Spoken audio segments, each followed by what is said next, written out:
बिहार चुनाव 2025 में कौन सरकार बनाएगा, कौन सा गठबंधन भारी पड़ेगा और सबसे बड़ा सवाल, मुस्लिम वोटर आखिर किसका खेल बिगाड़ेंगे और किसे ताज पहनाएंगे। ताजा सर्वे के आंकड़े देखकर महागठबंधन की नींद उड़ गई है और एनडीए की भी सांसें अटकी हुई हैं। असदुद्दीन ओवैसी और प्रशांत किशोर की एंट्री ने पूरा खेल और भी दिलचस्प बना दिया है। बिहार विधानसभा चुनाव की तारीखों का ऐलान होने वाला है। सभी पार्टियां जोर शोर से प्रचार में जुटी हुई हैं। एनडीए और महागठबंधन दोनों ही खेमों में सीट बंटवारे पर अभी कोई अंतिम फैसला नहीं हो पाया है, लेकिन इसी बीच सामने आया है एस इंडिया का बैटल ऑफ बिहार 2025 सर्वे, जिसने माहौल को और भी गर्मा दिया है। सर्वे में क्या बड़े दावे किए जा रहे हैं, चलिए आपको बताते हैं। तो सर्वे साफ दिखा रहा है कि इस बार एनडीए और महागठबंधन के बीच मुकाबला कांटे का है। एक तरफ एनडीए मामूली बढ़त बनाता दिख रहा है, दूसरी तरफ महागठबंधन भी पीछे नहीं है। लेकिन मुस्लिम वोटर्स की नाराजगी ने महागठबंधन की मुश्किलें जरूर बढ़ा दी हैं।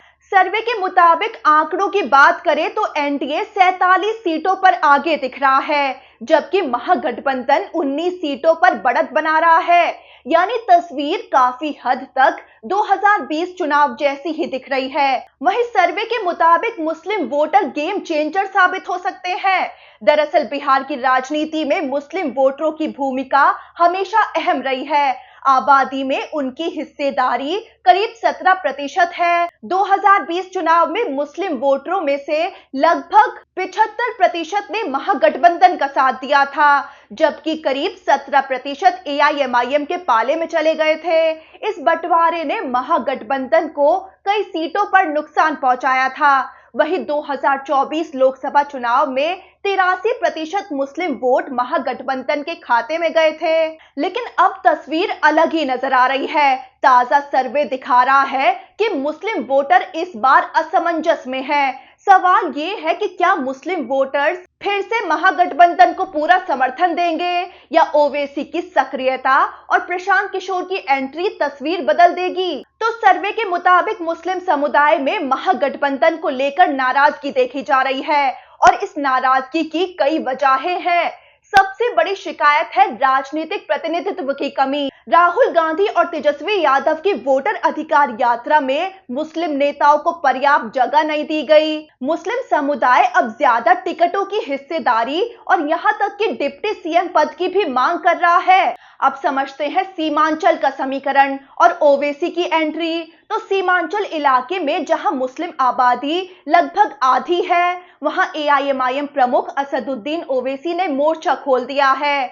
2020 में इसी इलाके में ओवैसी ने सेंध लगाई थी। इस बार भी उनकी मौजूदगी महागठबंधन की नींद उड़ाने वाली साबित हो सकती है। ताजा सर्वे में ये ट्रेंड दिख रहा है कि वैसे तो अभी भी ज्यादातर मुस्लिम वोटर महागठबंधन को सपोर्ट कर सकते हैं, लेकिन इस समुदाय में महागठबंधन को लेकर नाराजगी, खासकर सीमांचल इलाके में महागठबंधन को नुकसान हो सकता है। ऐसे में ओवैसी की सक्रियता से विपक्षी गठबंधन की परेशानी और ज्यादा बढ़ सकती है। अब समझते हैं प्रशांत किशोर का जन सुराज फैक्टर।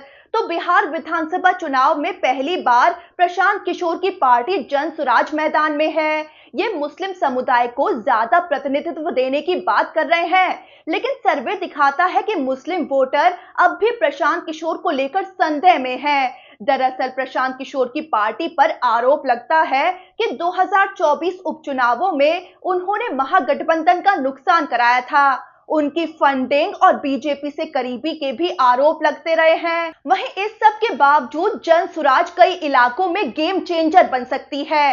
भोजपुर में जन सुराज सबसे ज्यादा मजबूत पार्टी के तौर पर उभर रही है। सारण में उसकी पकड़ बेहद मजबूत बताई जा रही है। पटना क्षेत्र में भी वो बड़ा उलटफेर कर सकती है। वहीं सर्वे के मुताबिक जाति गणित समझे तो दलित जो 20% है, उनमें पासवान और मुसहर समुदाय अभी भी एनडीए के साथ दिख रहे हैं, लेकिन जाटव या राम समुदाय का झुकाव महागठबंधन की ओर हो सकता है। सर्वे के मुताबिक इस जाति के वोटरों में यूपी के नगीना के आजाद समाज पार्टी के सांसद चंद्रशेखर रावण के लिए भी दिलचस्पी बढ़ रही है। अब अति पिछड़ों की बात करें तो बिहार में पिछले कई चुनावों से अति पिछड़ों यानी ईबीसी का झुकाव एनडीए की ओर रहा है। इनकी आबादी लगभग 26% है। ताजा सर्वे के मुताबिक इस बार भी ये एनडीए के पक्ष में झुक सकते हैं। हालांकि अगर महागठबंधन की ओर से इस वर्ग के लोगों को टिकट दिया गया तो इस वोट बैंक में स्विंग नजर आ सकता है। वहीं ओबीसी वोट बैंक में विभाजन तय है।